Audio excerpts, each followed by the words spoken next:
Good evening, Michelle and Matt. Hello, how are you? I'm good. Hey, Matt, I meant to ask you last week, is it just easier? I'm happy to do however you want, but is it easier for you to just call on people rather than me jumping in midstream as you're talking and all of that? I'm happy to Actually, do it however you'd like. yeah, no, actually, I really like how it works with you because, Okay. at times I'm either not monitoring things, and I think you're able to kind of be the moderator of sorts, and it works really well. So Okay, fantastic. I'm happy to continue that. awesome, thank you. You're welcome. And I'm glad my sound works. I had a board meeting that started this morning at 7, and I had to change my settings. Uh-oh. Had like 3 Teams meetings, and then I had a Google meeting, and the Google people couldn't hear me, and then I couldn't get Teams working again. So I'm glad you're here. yeah. So Sounds like a long day of meetings. oh goodness. Well, anymore, it's kind of par for the course. So Yeah, I can understand that.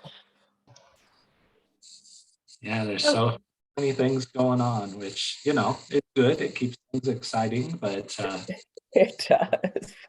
also be exhausting. Yeah. But Good evening, Michelle. Hello, I'm sorry. I was on trying to make another phone call, so I was No, kept you're myself fine. muted. So You're anyway, good. Nope. Good evening, Bernie.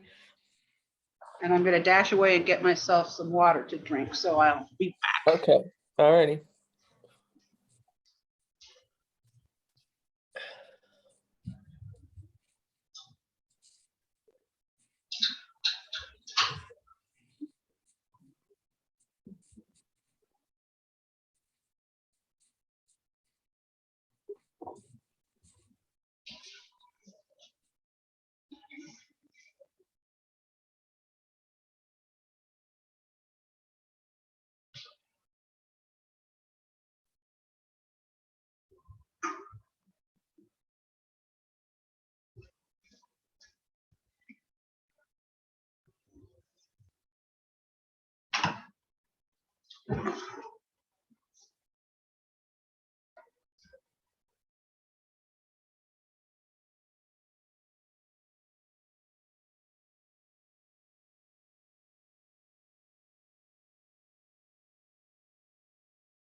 Nancy, it's so weird what was happening with my computer, and it's still that way. Did you refresh? Because unfortunately with iCompass and with the internet, you have to refresh after you've been there because of cookies and all of that. It just holds those settings for whatever reason. So when I refreshed, I could see it. Well, Good I evening, tried that, Carol. but that's okay. Like I said, I just switched. I refreshed it. When I was still in Chrome, and I was like, when you said you could see it, I'm just like, okay, I'll go over to Firefox and see, and then I could see it in Firefox. Okay, good, very good. It's just kind of weird when stuff like that happens. I mean, that sort of stuff, they're computers, guys. This should work automatically. I hear ya.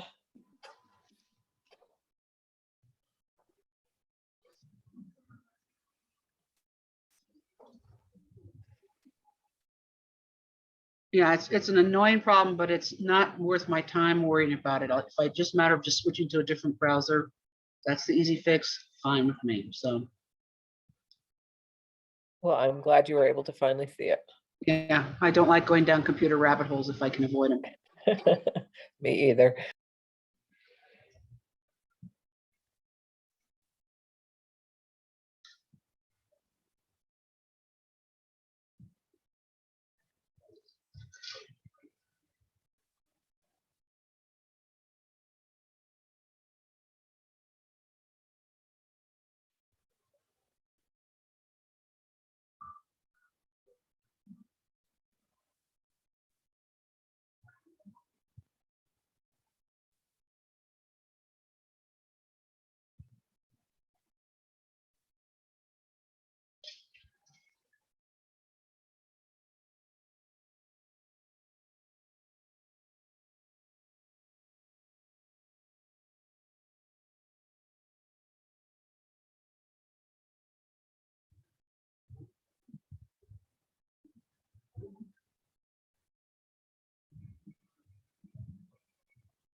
Hi, everybody. This is Wade.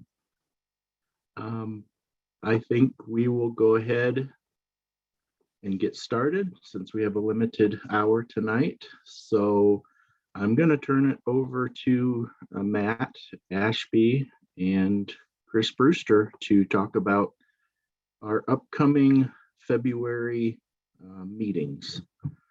And take it away, Matt or Chris. Chris, do you have any words of wisdom before we launch? No, I just a quick intro. The purpose of tonight is to basically get restarted from when you left off in December with the summary meeting and get prepared for the engagement steps. We do have a few different thoughts on the engagement. One, because of just some of the analysis and investigation we're doing and trying to get the best information to the public. And then two, trying to time public gatherings when we're likely to get really good attendance.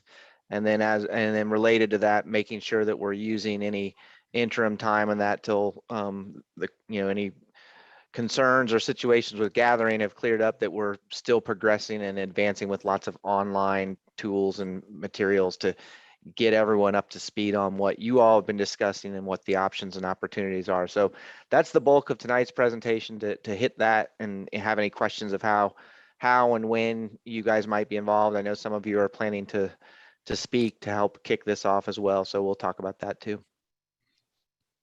Very good. Are you seeing the presentation slide?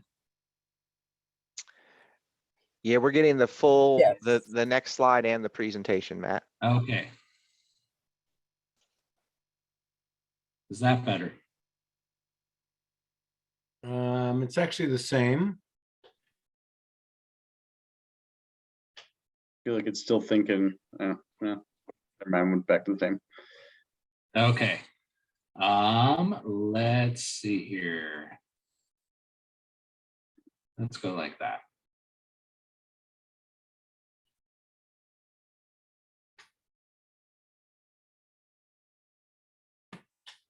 Looks the same to me.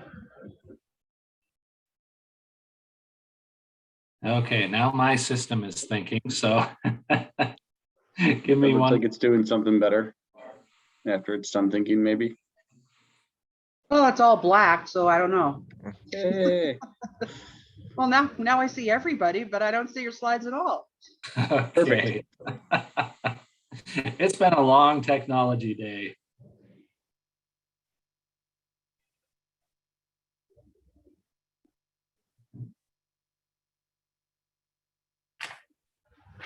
Okay.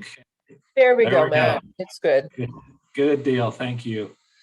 All right. So, yeah, thank you for bearing with us here. We just wanted to go through some refinements from the information that was presented at our last meeting. We do have a refined schedule of where we've been so far, and currently we are prepping for the City Council update on February 7th.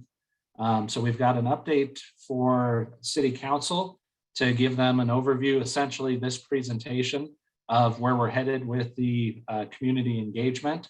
And then the next firm date that we do have is a public engagement kickoff meeting scheduled for February 17th. So just want to make sure that those dates are on your radar. We'll highlight those again. But we'll be working on engagement through August and really then starting to work on code drafts starting as early as April on certain topics that we have clear direction on. and really extending through November on some of those updates. So again, much of this will be pretty similar, but we do have some refinements for you from last month. We're starting off with the listening sessions, and the format will be a kickoff introduction on February 17th. That will be essentially what to expect, so people can understand how to get involved and the types of discussions that'll be held at which meetings. We're shifting things a little bit to do an online resources exploration during February and March. And then to wrap up this first stage of listening sessions, we will have another in-person forum sometime in April to go through some of the key discussion points. Following those meetings, we'll be moving into options explorations. Matt, can I just pause for a minute there? One of the things Yeah. about that listening session, the February 17th meeting would give people the option to attend in person if they're comfortable and do that and ask questions. But there would also, you could attend virtually if you weren't comfortable doing that and get all the same information. And what we're essentially doing is giving them an opportunity to, over February and March, to anyone in the public to explore the issues you've been wrestling with in a little more depth.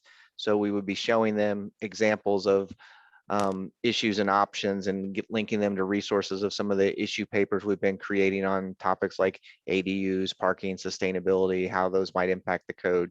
So the idea is to, if someone isn't comfortable engaging till even through April, they could have an avenue to do it, but people that are, we want to be able to meet with them as well, as long as things are acceptable for that. Good deal. Thanks, Chris, for clarifying. Yeah, so then moving into options exploration, there may be some of these topics that we need additional discussion on or additional research. So that'll be largely during that May, April through July timeframe. And then route navigation is where we'll return to the community and identify formal code direction and just confirm the code direction that we've heard from folks. And obviously that'll conclude with formal adoption of the code. So to get into a little bit more detail on the February 17th meeting, part 1A, we call it, is the kickoff intro.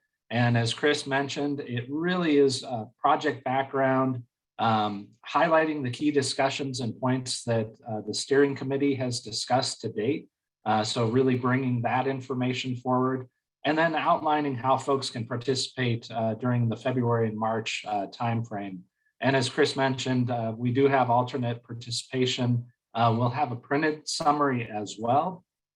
So you can either be online, you can have some printed information, or you can attend in person. So really trying to make sure that we're addressing every possible opportunity during these crazy times that we're facing here. The part B is the issues exploration, and that will largely be primarily online through the Bang the Table Engage Inglewood site. And the idea is that we'll have topic introductions. There might be videos and illustrations that help to illustrate those concepts, and really looking at having some key survey questions of if the concept is a good fit for Inglewood. Are there questions you'd like to explore more regarding that option? And the idea here is that this gives our team an opportunity to find out what the questions are so we can prepare materials for that next April meeting. Participation, we will have some printed summary material that could be available either at the library. Additionally, we would have the option for people to use online stations at the library if they want to use the digital component. But Chris has been working with his team, and several of the options that we're exploring on at least housing we've modeled have an animated approach that really is more intuitive than just a traditional slideshow. It allows folks to click through and explore issues, including, how ADUs would be laid out, or how different types of housing could fit in to your neighborhood block structure. So it really is a much more engaging approach to the online information. And we're really excited to be able to package that and roll it out for you guys. So part 2 would be the discussion forum. And this is envisioned for April, and fingers crossed that our current COVID situation calms down a little bit and folks are able to come out to a public workshop. We envision this as being an in-person meeting and reviewing those topics and questions from the online activities. So the survey questions that we pose, essentially we will be ready to provide additional information based on that online info and really look to dive deeper into those concepts, have discussions and opportunities for people to really dive deep and work some of those questions that came up in the online portals. So the idea here is that we're identifying the preferred direction for forward progress. And ultimately, that is over on the right-hand side, that we're either ready to draft language that, we've got a clear direction, that additional investigation might be needed, maybe some focus groups or things like that. And really one of the areas we see for additional investigation is the housing topic. We do have the DOLA housing grant to integrate into this process now. And so we do see some additional meetings and discussions definitely being structured around that opportunity.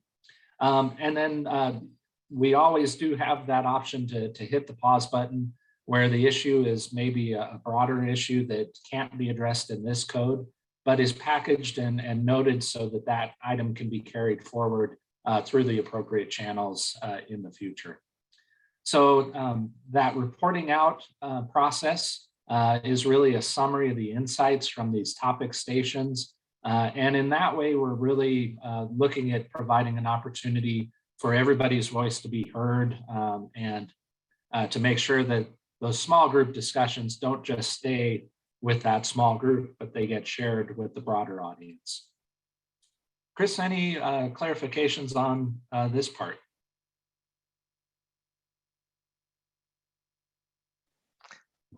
Always make that error. I've muted. One of the things our group and with Matt we've discussed is at this meeting we want to plan for every eventuality. If there's 30 people there, we can break out and have smaller discussions. If there's 200 people there, we can break out in as many groups as we can.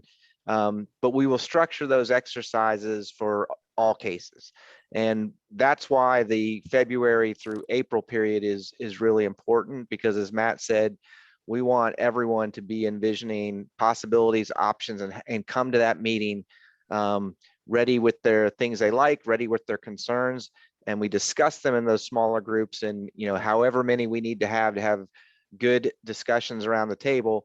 And then at the end, everyone gets to share their thoughts and ideas collectively on these series of topics. And we have the big picture things that you've all wrestled with, the types of questions of, which housing types in which district, or on parking, which strategy are we doing? Are we doing really aggressive and proactive, or are we doing just an improved status quo, or anything between? So we'll structure those to walk people through those questions so that they understand where the code is now, what your plans and policies say, and what opportunities they are. And we think that's, as Matt mentioned, the more we prepared for this, we thought it was better than going to those meetings with static boards, because we are pretty excited about the opportunity for the public to really take their own time and go through all this information and come to that meeting ready to discuss.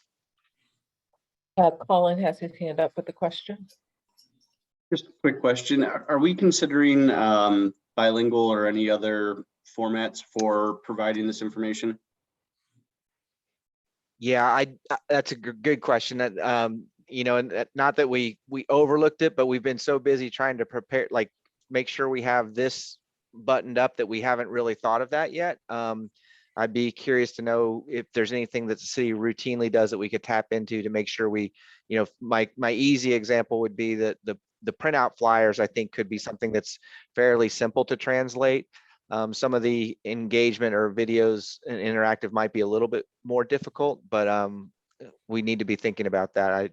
I'd be curious on others' thoughts from staff or Matt. Yeah, I think that's, obviously the first start. Certainly if there's an opportunity to have either a staff member or somebody there as a available translator, I think that would be our next step to be able to address that issue, but certainly open to other options or experiences that folks have had.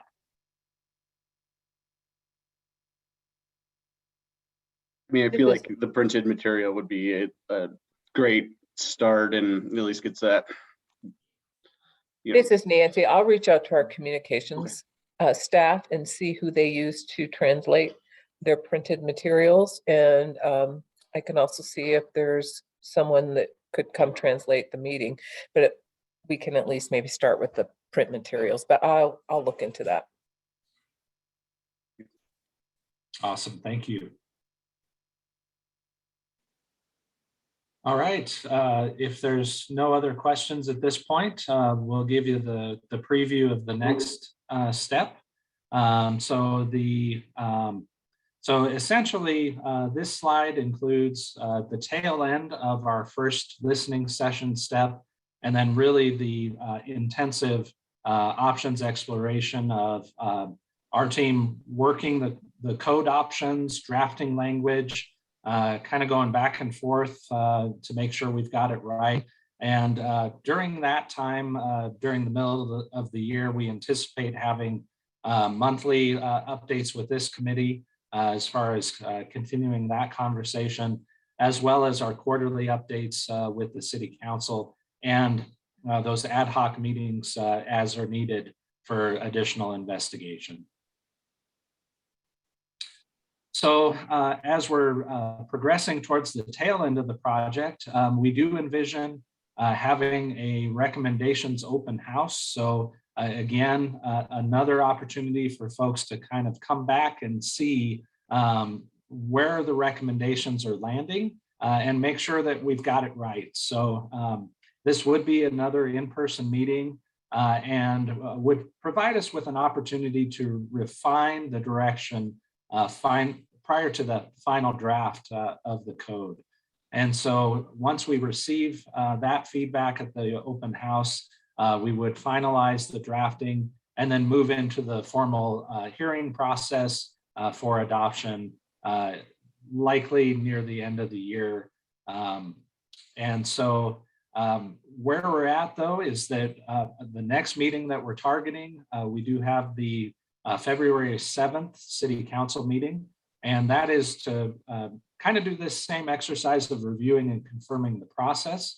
And we do want to make sure that the steering committee knows that you are invited and welcome to attend that February 7th meeting. And then we really do want your participation on the February 17th meeting, if at all possible, because you've helped to shape this process to date and have really provided it with a good launching point. Chris, any updates on this slide? I don't believe so. All right. So that is what we've got at this point for formal discussion. Would be happy to try and answer any questions you might have or thoughts you have with respect to the process that's been outlined today.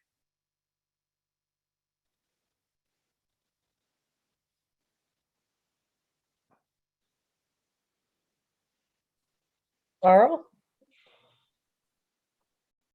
The in-person meetings at the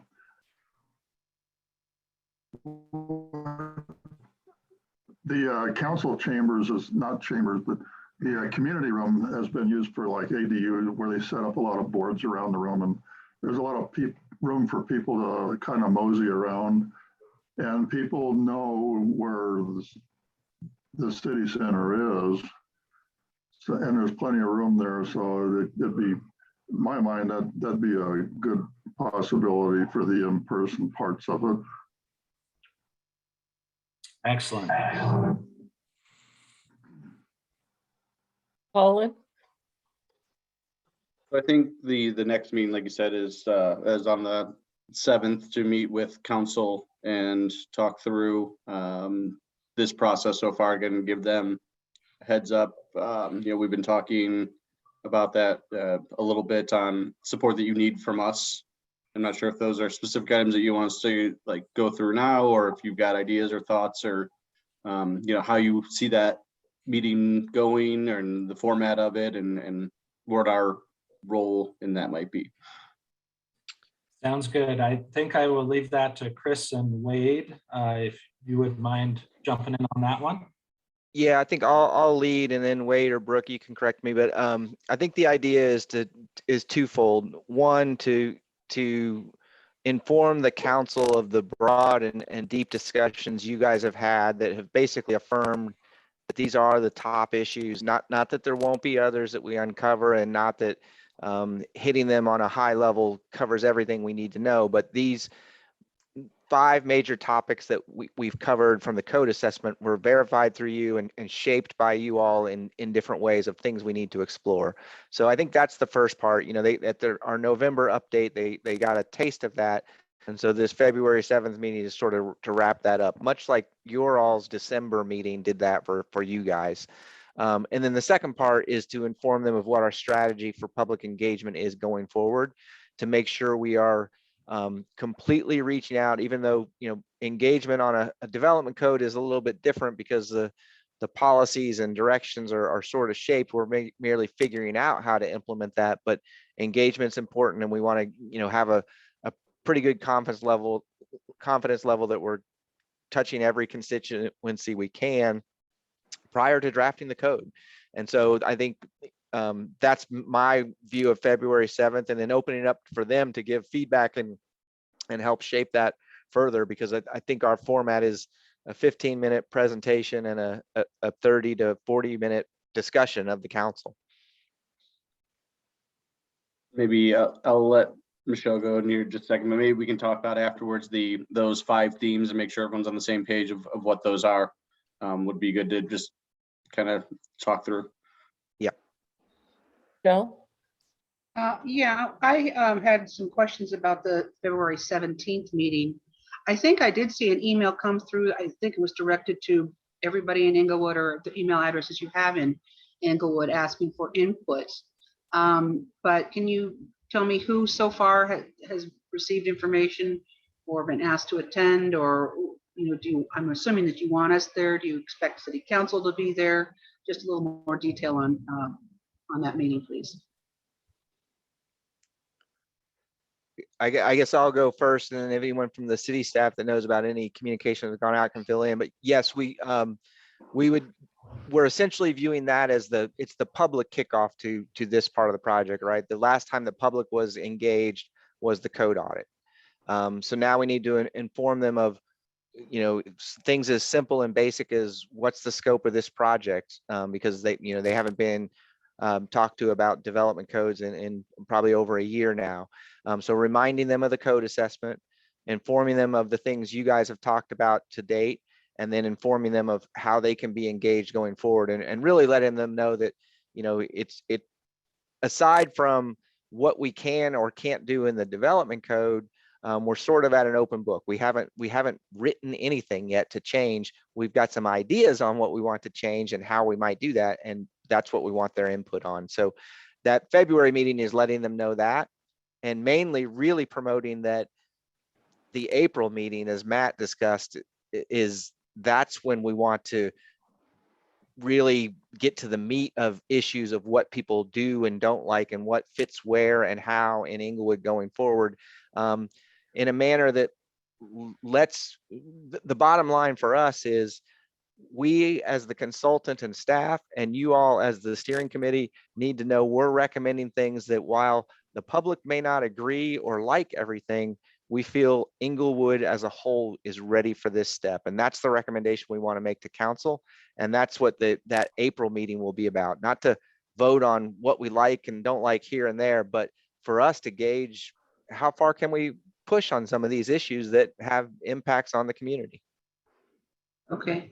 Would, yeah, I'm on planning and zoning as a commissioner, and so sometimes I do get comments from folks. Would it be appropriate for me to say, hey, come to this meeting on the 17th or not, or? But yeah, my opinion, absolutely. That's a good segue into you kind of asked what's the role of the steering committee. You know, one of our early roles and responsibilities in the project was be an advocate for this project and process. So Okay. I would say once we have everything scheduled and set and the logistics of it, by all means, yes, advocate for people to come or for people to tune in, because that's going to be the one where you don't have to be there in person to fully engage and fully understand. It's more about introducing people into how they can be involved going forward, how they can be informed on all the things we're considering, and give us direction from there.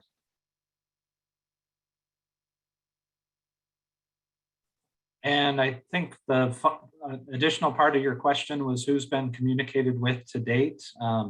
So if one of the staff members would be able to address that email question.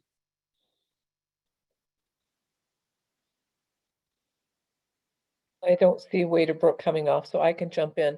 We are going to be sending out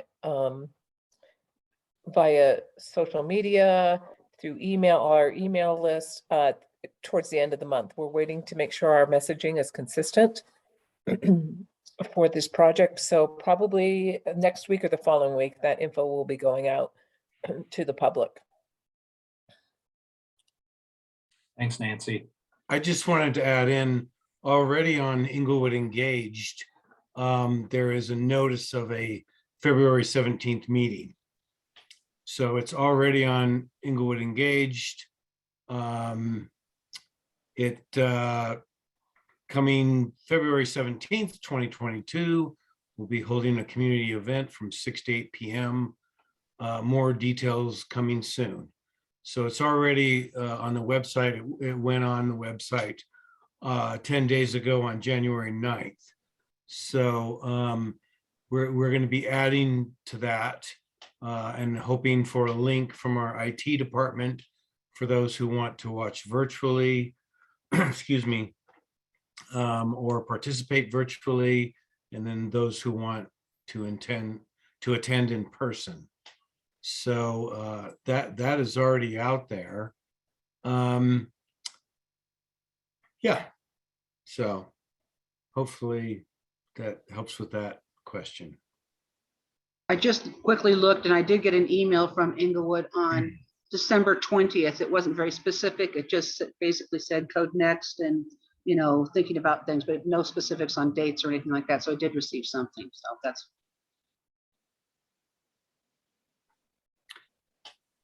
I had a question for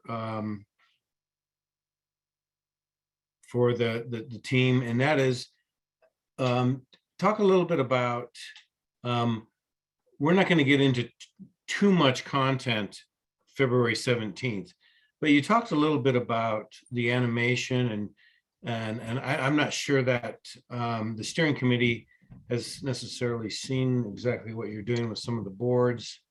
And I don't know that you're prepared or have that in front of you tonight.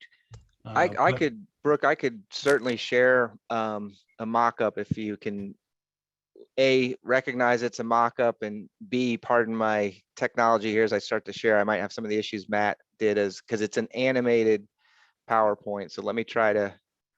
And I just wanted to share that because it's very, I think it's going to produce a lot of good feedback. And, you know, we're talking about meetings and how we're going to do them. But at a certain point, we all know we need to get into the content, and certainly at some point writing the code. And so where the team is going is getting into some, you know, pretty nuts and bolts things, which will certainly not be at the February 7th meeting. And Chris, I'm not sure how much we'd be getting into that at the 17th, but Right. this is where things are kind of headed in terms of visuals and questions and answers and Yeah. input. Are you guys seeing the housing title slide? No, we've got a file path. Okay. Let me try to, I'll stop.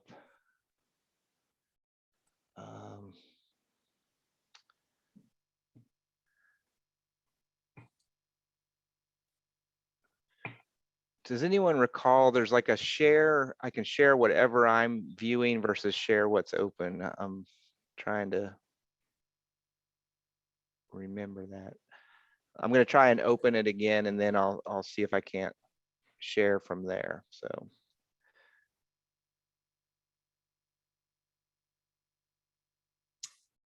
I think having it open on your screen first, and then you get an opportunity to view your options of which open things to click on. Right.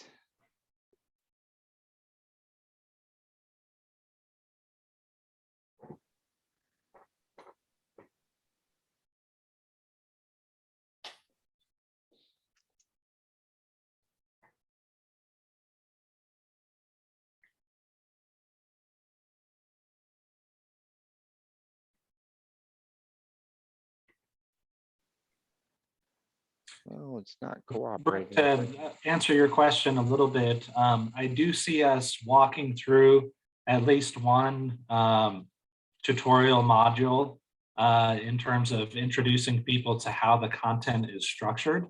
I don't necessarily see us going, through each of the concepts in great detail. More sort of that tutorial idea of here's how the information is laid out. And here's how you can explore and answer some of those survey questions that will be attached. Yeah, that's good. So I think the we've got your visual- screen, Chris. Yeah, but do you have the next steps public engagement slide? No, we're on the housing. Oh, okay. Let me, need to minimize then and see if I can advance. Okay, still on housing? Yes. Okay, good. So envision a series of these similar exercises on all of the topics. And I think as Colin mentioned, after this little preview, we probably do want to go back and refresh on the major topics and some of the sub issues. But this would be part of the animated kind of online engagement that might be narrated or walk them through a series of things to prepare them for coming in April. So to the Brooks question as well, the 17th is not to visit and dive into the substance of this. It's very similar to what we plan on doing with the council. Identify issues, how we arrived at them, confirm them, ask if there's anything we're missing that over February through April we need to be looking at. But then the actual substance of it would be done through this way. So the housing topic starts off with, basically informing people of, your residential districts are organized around 3 categories. R1, which is primarily detached houses and house scale buildings. R2, which starts to get into multi-unit buildings, and then R3, which are larger scale, multi-family, multi-dwelling buildings.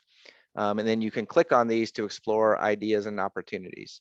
So if you zoom into the R1, this is a typical block. This is what a typical block has on it in terms of lot size and building size. And then the distinctions you make in R1 are primarily based on minimum lot sizes of the 3 districts A, B, and C. And so what does that mean? Then this would inform them of where in the community are the R1 districts, shown here on the map by showing the R1 A, B, and C districts and where they are, can orient people. But then from there, we take everything because Inglewood has a fairly consistent block and lot structure. We're sort of basing everything off of this model block that you see here to look at issues and opportunities. So the first question would be, what do you think about accessory dwelling units? And so here would be an opportunity to link one of our issue papers. What is an accessory dwelling unit? How are they typically regulated? What are our options?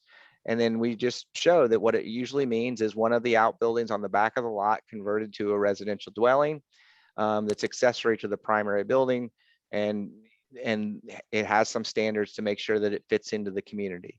And so a prompt question might, what do you think about ADUs? Where should they be allowed?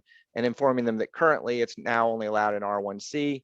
Your all's direction is we need to be more open to these in all of the R1 districts. And so we prompt them with that question. The second thing we might do is to say, what about more than one ADU? We're aware of several communities are looking at this, where they say an easy way to kind of thicken up or provide options in your neighborhood by still having very low scale, single family scale development is to allow more than one ADU. And this is where we're perhaps pushing the envelope a little and challenging people, but showing an example of what that might mean to a typical lot, and putting it in context versus a single versus a double. And then asking the question, do you think more than one should be allowed? Maybe it's only on the really larger lots. Maybe it's only in certain districts. Maybe it's only if one of them is detached and the others are attached. So this is where we can begin talking about, sometimes the accessory dwelling unit is in the building and you don't even recognize the difference. What do you think about that? And then lastly, what concerns do you have about ADUs? It's sort of an open-ended, the things that we want to hear from them about in April. The second opportunity in the R1 districts is looking at smaller lots. You know, as we all discussed, the current situation is you have anywhere from 3,000 to 4,500 square foot lots, but they're only allowed if they're existing. So essentially it's a grandfathering. If we allowed those going forward new, there's also an opportunity to get more housing options, but still keeping it as low scale residential development. So it's essentially the idea of taking a single lot, seeing it split and having two houses put on it rather than one, in most cases, on your typical lot sizes. So again, kind of showing that in context, the before and after, then going to a different scenario and showing it on a corner situation where the lots are a little bit bigger. We've seen examples of this pattern, at least in partial view in some instances of your community, particularly that alley adjacent house. And could you envision something like this being done to increase units and options, but keep the buildings at a lower scale? And going through some, this is where we might link to relevant case studies or projects as well, asking questions on where it's appropriate and how. Perhaps it's only the end grain of blocks and it's not appropriate in the middle of the block. So we show examples of the corner lot facing the same street, or examples of what we call an end grain lot, where you just take two lots. Essentially what this is a 2-for-3 conversion on each corner. So they took two corner lots, turned them the other way and made 3 lots out of it. So there's your math on the unit count. And would that be acceptable?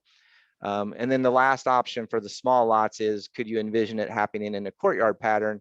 This one, by our math of your typical lots, you usually need about 3 lots to get it, but you're turning it into 6 homes arranged around a courtyard. Would that be appropriate in some cases? And again, the exchange here is keeping the development at a residential house scale building, and showing the kind of the before and after of that conversion.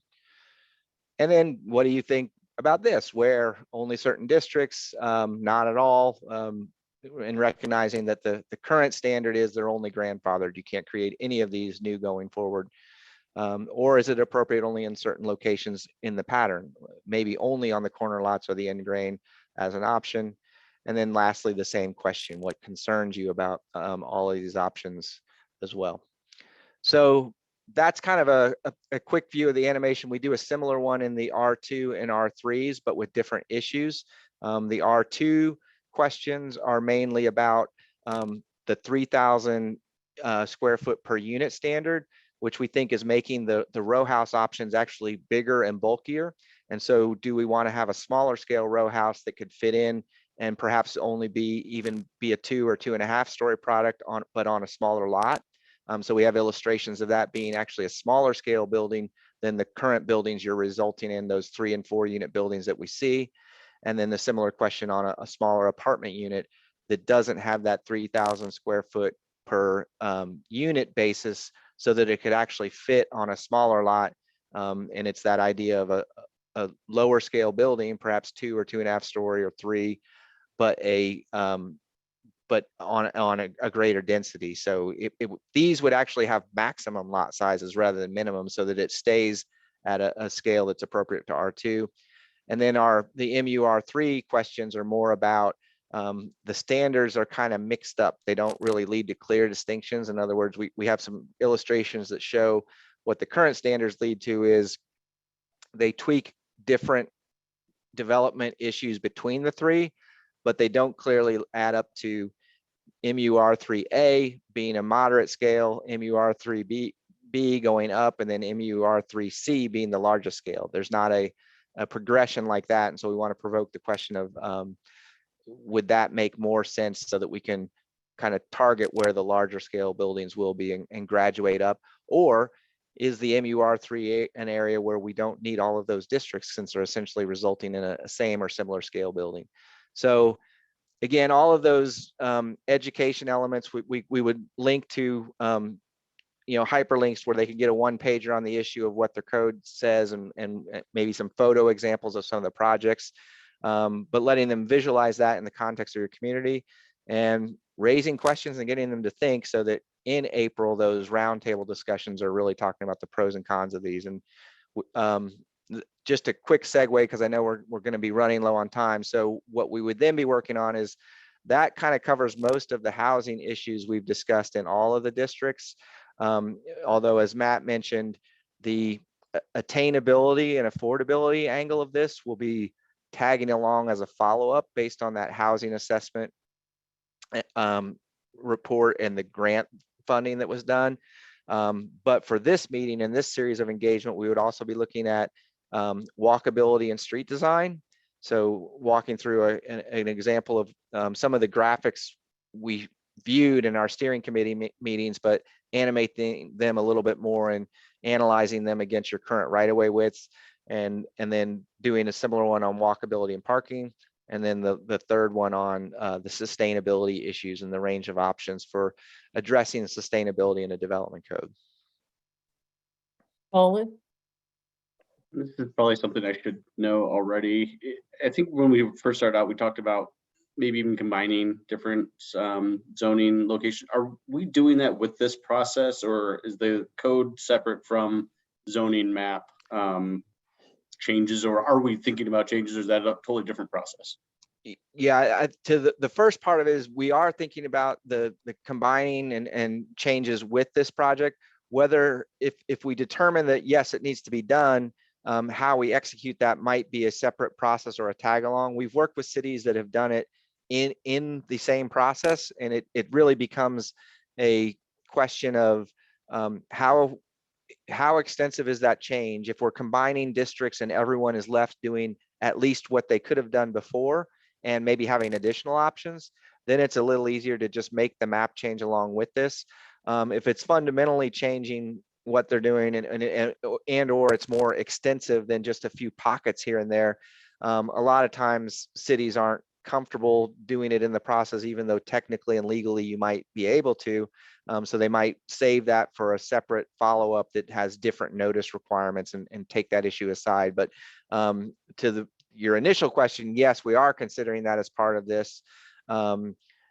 To the second part is I don't know if it would have to be executed in the same process or a follow-up based on what the direction is. I will say the one thing that's coming in handy, and we'll let the public sentiment and your all's direction shake out, but my initial opinion was, yes, you've got too many of these subclasses.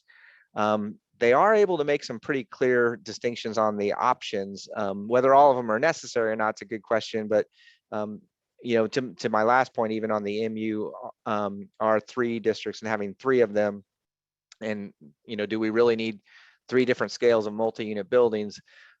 When I think we get to the housing affordability options, we might find that we do need those. I'm not convinced of that yet, but it does give us some opportunity to add some things in that you aren't currently considering by tiering up the scale of buildings in those districts, because they're very limited in application right now. I can just imagine people might have a little different feeling about changing their zoning versus the actual text in what the zoning can do. So Right. how we're presenting that also, I think we need to just make sure we're cognizant of.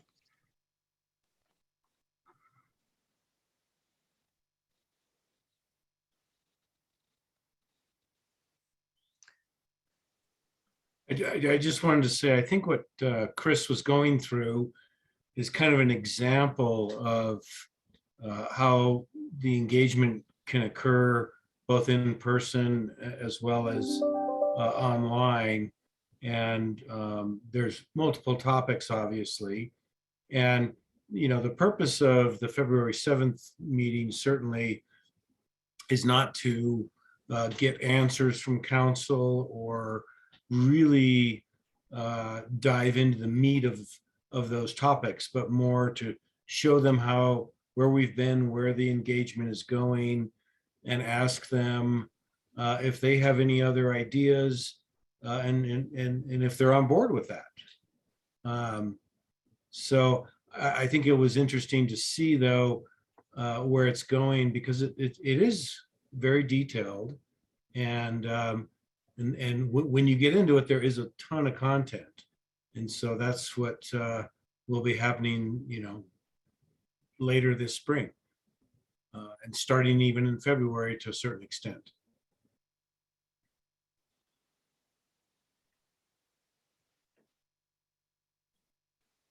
Do any of you have any thoughts on all of this? I know we're excited about the joint steering committee meeting and having you guys join virtually or in person. Staff will be there in person unless there's some crazy COVID revelation, but I believe, Chris, you'll be out there. And I know we've already talked to a couple of steering committee members that will be attending. And so, yeah, we're looking forward to it. Sorry, ahead. Brooke. Christine, then Noel, then Andy. Chris, I just loved that walkthrough, and I'm really excited to see the final and take the survey myself and encourage others to take it. That looks really cool. And when you were going through it, even though it was just a non-final example on the ADUs, I think some people might feel different if all of the units on a site are rented out versus if the homeowner lives there and rents out the other one. And so that could be a question to add to, you know, under which circumstances is this acceptable or not? Yeah, good point. I wanted to say that the visual approach, I think, makes all the difference in the world. Hearing and reading about things, I usually can never wrap my head around something like, you know, splitting into the courtyard scenario that you laid out. So I think it's great that those are the tools that are being used to present it.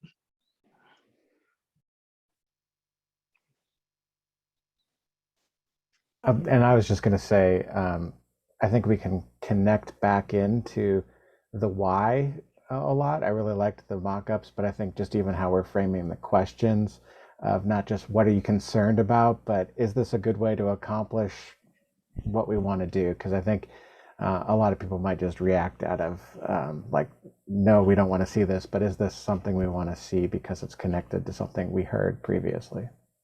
Yeah, that's a great point. We kind of forget that we've all discussed that over and we're at a certain point. So very good reminder. Colin? And so maybe just to make sure we're on the same page, format wise, presentation wise, how do you see, like, do you need us to go first? Do you need us to introduce you, or are you going? What do you see as that best way to do that?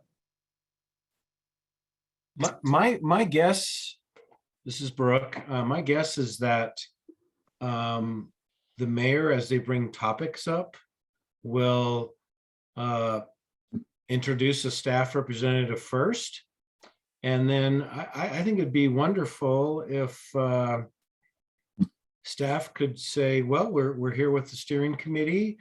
We've got a couple of members here, or however many members, or everybody. And I know we've had a couple of people already come forward saying they'd love to talk, and then introduce if any steering committee member would like to speak about our process and what the experience has been and what tonight might be about, and come forward. And then there may be some comments from a few steering committee members, and then I think it goes into Gould Evans, presentation. Wade, maybe you can chime in on this. Yeah, I'm thinking about the 7th versus the 17th meeting. Yes. If we're talking about the 7th, we're going to have a real quick time frame to do this in, but one of the goals here is to start having this be in the public forum and having people's faces connected to the project and so forth. So I think on the 7th, I envision, a steering committee member or so, starting out with just basic, here's where we've been, remind council of the assessment that we did, and any thoughts or suggestions that council may have. That can be a lead-in discussion to what Chris is going to present with affirming the approach going forward. To me, the real goal is getting faces hooked up to the project. Everything has been virtual so far in this current effort anyway. So I think starting to show people we're out there, we're working, we're talking, we're researching is a really good goal. So the way I see it, once the mayor calls the meeting, if staff wanted to get up and say, like you said, Brooke, we're here, steering committee's here, maybe introduce the steering committee members that are there, and online if that's how they are. And then, the steering committee member can then give a bit of background. Yeah, and the only thing I would add to that, Wade, is we can, if you're more comfortable talking from a slide or talking points, there's two things that I would go to frame exactly what you just said. Where we left off with the last council quarterly update in November, where they saw some of this and were aware of what's in process, and then something from our December meeting with you all, where we sort of wrapped up all the issues and affirmed that these are the topics and issues you're concerned about. And those two things I think could, just bridge from the council's last quarterly update to this, and then we lead right into it, and now we're about to kick off the engagement. Yeah, exactly. Yeah. Noel, did you have another question, or did you forget to put your hand down? Just forgot to put my hand down. Okay, Michelle, and then I think we're getting close after Okay. this. Well, I just wanted to compliment Chris, you and the team. I think I even learned something from that ADU animation. I had never considered the courtyard thing, and I had never considered 2 lots breaking into 6 eventual, residences. So kudos, because that's required a lot of in-depth, great work, and I really appreciate it. I think the public is going to really it'll really help the public put their head around everything we're talking about.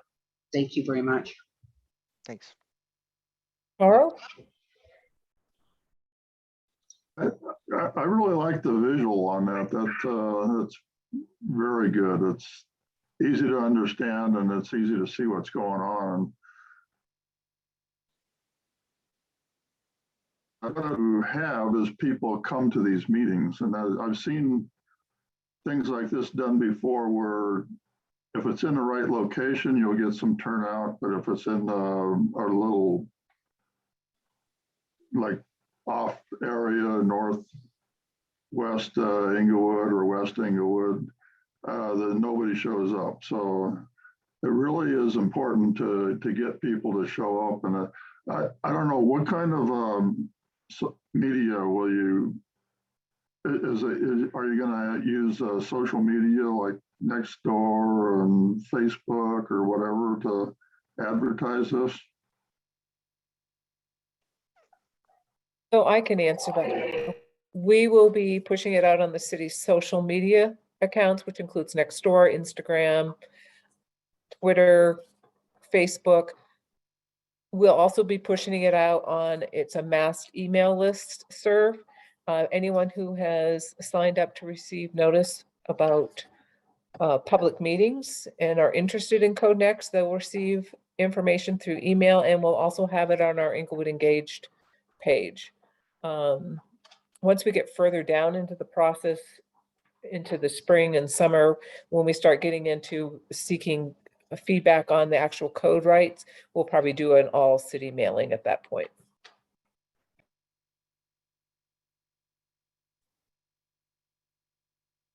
Yeah, that's a great summary, Nancy. And I think at the end of the day, we're going to try and do as much as we can to get the word out. But also, you know, all of this needs to come to a public hearing before the Planning and Zoning Commission, before City Council. Those have their own requirements in terms of, you know, publishing.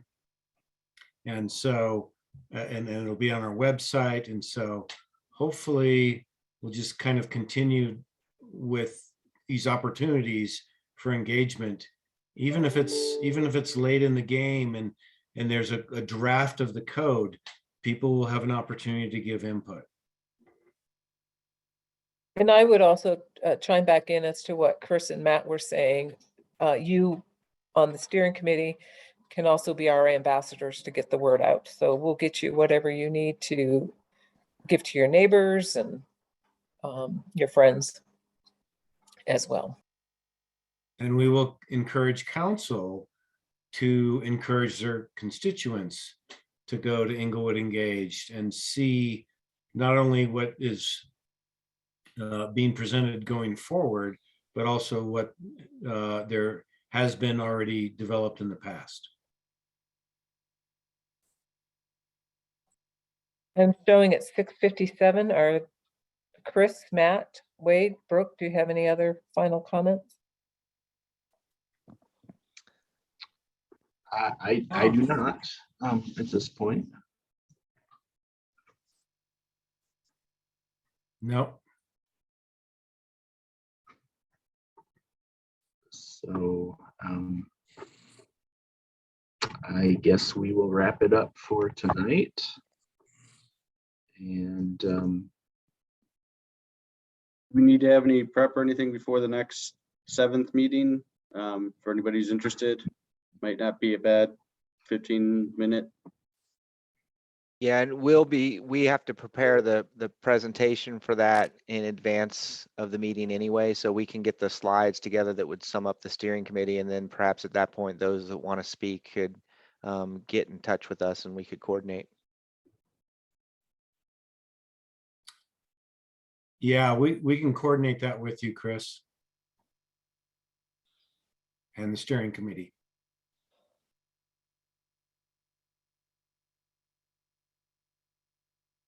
okay, thanks everybody. Thank you. Thanks, everyone. Thanks, See my everyone. planning commissioners in the next meeting.